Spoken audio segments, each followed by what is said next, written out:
राम राम केळी उत्पादक शेतकरी मित्रांनो, मी तुम्हाला प्रत्येक टायमाला सांगत असतो, केळीवर आपण क्वांटिटीवर नाही पण काम केलं तरी चालेल, पण क्वालिटीवर काम केलंच पाहिजे. त्याचे तुम्ही रिझल्ट समोर पाहू शकता.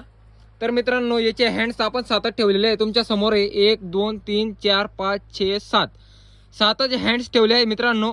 तरी पण झाडाला एकदम वाकवून टाकलेलं आहे आणि क्वांटिटी पण तितकी तयार झालेली मित्रांनो. जर का आपण इथं 10 हँड्स ठेवल्या असत्या तरी पण इतकी भयान क्वालिटी आली नसती आणि क्वांटिटी पण आली नसती. आपण 7च पंजे ठेवून तितकं वजन इथून काढणार आहे मित्रांनो. कमीत कमी 28 किलो हे येणार आहे. हे माझ्याकडनं तुम्ही लिहून घ्या, कटिंग होणार तेव्हा मी तुम्हाला दाखवणार आहे. तर मित्रांनो, जर का आपण असंच काम केलं तर आपण 100% केळीवर यशस्वी आहे आणि आपल्याकडे एक्सपोर्टचे जे व्यापारी आहे ते कंटिन्यू येत असणार आणि शेतात आले तर सौदा करण्याशिवाय बाहेर निघणार नाही मित्रांनो. हे असतं मित्रांनो क्वालिटीचं काम.